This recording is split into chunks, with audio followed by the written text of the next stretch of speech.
Hello and welcome. My name is Rain or NFT Pixels, and today is the beginning of many tutorials based on the ChainSafe Gaming SDK. For the initial setup, we'll be looking at integrating this into Unity, registering our project, and going forward from there.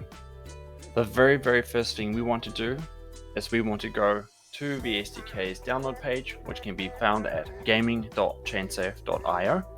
This will be linked in the description, along with the Git releases as well. Once we're on this page, we simply want to go to GitHub, where you'll find the company's GitHub page for the SDK, and we can then just scroll down and we can click on download to get to the releases. The latest release being version 1.6.1, and we can just go ahead and click on Web3.Unity package to get the Unity package. After that's finished downloading, we can ensure that our Unity window is open here, and we'll be able to simply drag and drop that SDK into here and import all the necessary files.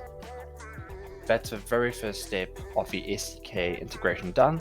In the next little video, we'll look at registering our project ID and applying it via the dashboard.